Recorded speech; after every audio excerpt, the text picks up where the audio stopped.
So my topic is I'm continuing on with death because I wanted to, and the title is Keeping Memories Alive. So of course, death's a big topic. It's one that's never grows old, though as we grow old, and those of us who actually live to grow old, the topic of death changes. At least for me. It changed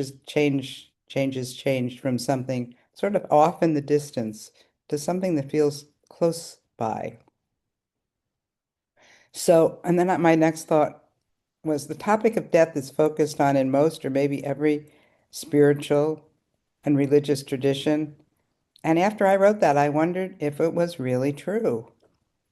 So I asked AI. Now, AI is good at this sort of things, at pulling up and compiling references, but not at all good at understanding what it would like to be a human facing death. Nonetheless, here's what AI had to say when I asked, are there spiritual or religious traditions that do not address death? And AI's responded, the short answer is very few, if any. Okay, so my perception was somewhat accurate according to AI. And then AI went on to say, death is one of the universal human experiences that religions and spiritual traditions have tried to understand from their beginnings. However, they differ enormously in how central death is to their teaching and what they say about it. Here are a few broad patterns. Traditions where death is central, and it lists Buddhism first. Buddhism views awareness of death, mindfulness of death, as an important practice. Death is understood within the larger framework of impermanence, conditionality, and rebirth. Of course, here we don't focus in reflective meditation so much in rebirth, but AI is looking at a broad sweep of Buddhism. Reflecting on death isn't meant to be morbid, but to deepen appreciation for this life and motivate practice. Then Christianity, again, this is a broad sweep, sees death through the lens of resurrection and eternal life. The death and resurrection of Jesus are central events, and many Christian practices encourage remembering mortality. Judaism focuses less on what happens after death than Christianity does, but remembering the dead and keeping their memory alive is a profound religious obligation. Mourning practices, remembrances, and living ethically in honor of those who have died are central. Islam encourages frequent remembrance of death as a way to cultivate humility and prepare for meeting God. Hinduism understands death as part of the cycle of birth, death, and rebirth, samsara, with spiritual practices directed towards liberation from that cycle. So, um, so in my Dharma talks, both the one I gave on this past Thursday and also the ones I gave this past week to my ongoing groups, I've been reading from the writing of the Salon of the Scathed. Now, this is the writing of Val Garrison. She was one of our Sangha members. She died of lung cancer in 2013 when she was in her 40s. And as I go back and read more of her writing, it really feels like she really offers a great gift, really by sharing her dying process with us as it's happening. And I'm pretty sure that actually by writing this, it really helped her reflect upon and kind of whatever, live with her own dying process. And I preserved her writings. I made a decision quite a while back to preserve her writings on the Pine Street Sangha website. And as time goes by and we redo the website, because that's the nature of websites, I make sure it's still preserved. And I didn't realize this, but I think I do this because that's how death is regarded in my religion of origin, Judaism. And I didn't even realize the influences until pretty recently. Um, again, remembering the dead and keeping their memory alive is a profound religious obligation in Judaism. So says AI. So I'm going to read some more of her writing, excuse me, and a different piece than I did on Thursday. And with the hope that this reading about vows and pending death serves you, again, in your Buddhist practice, again, using the words of AI to deepen appreciation for this life and motivate practice. And after I read this piece by Val, then we will meditate. And this was very close, like I think a couple of months before she died, very, very close.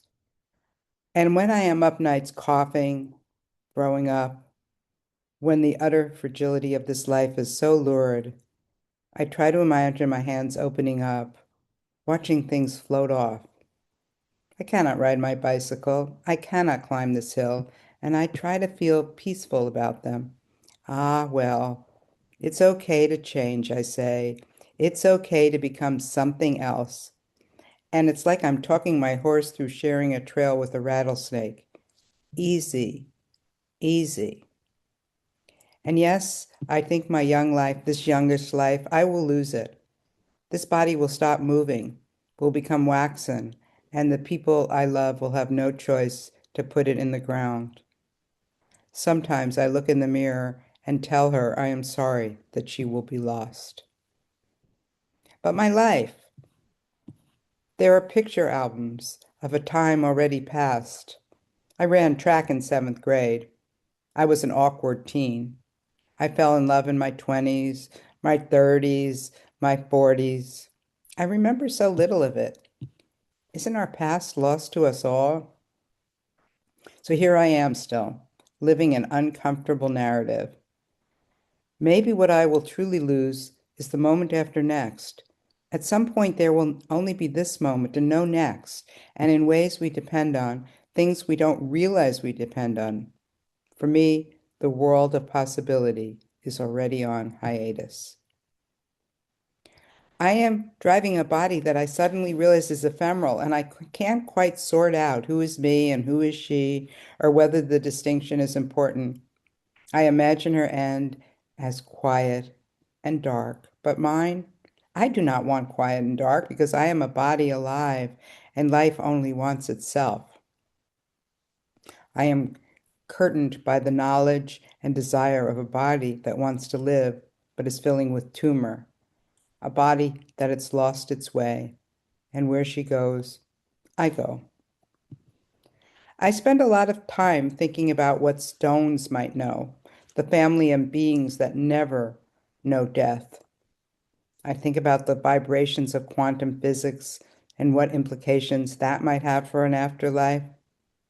I will tell you that I want to find myself suddenly fluent in the vibrational tongue of all matter, wormholes and the sensations of densities, big light and open air, the interpersonal relationship between the stem of a phlox and the wind that bends it. And we are seeing it, but we're not seeing it clearly enough. We're dimensionally blind. We are confounded by a glare of fixed perspectives. And my dearest hope for death is to suddenly remember a great breath in and holy, holy, holy out. I want rest for this tormented body, a moment of ease, yes, and then the relief of remembering. I am being given a 4.5 year stroll through the wilderness of the idea.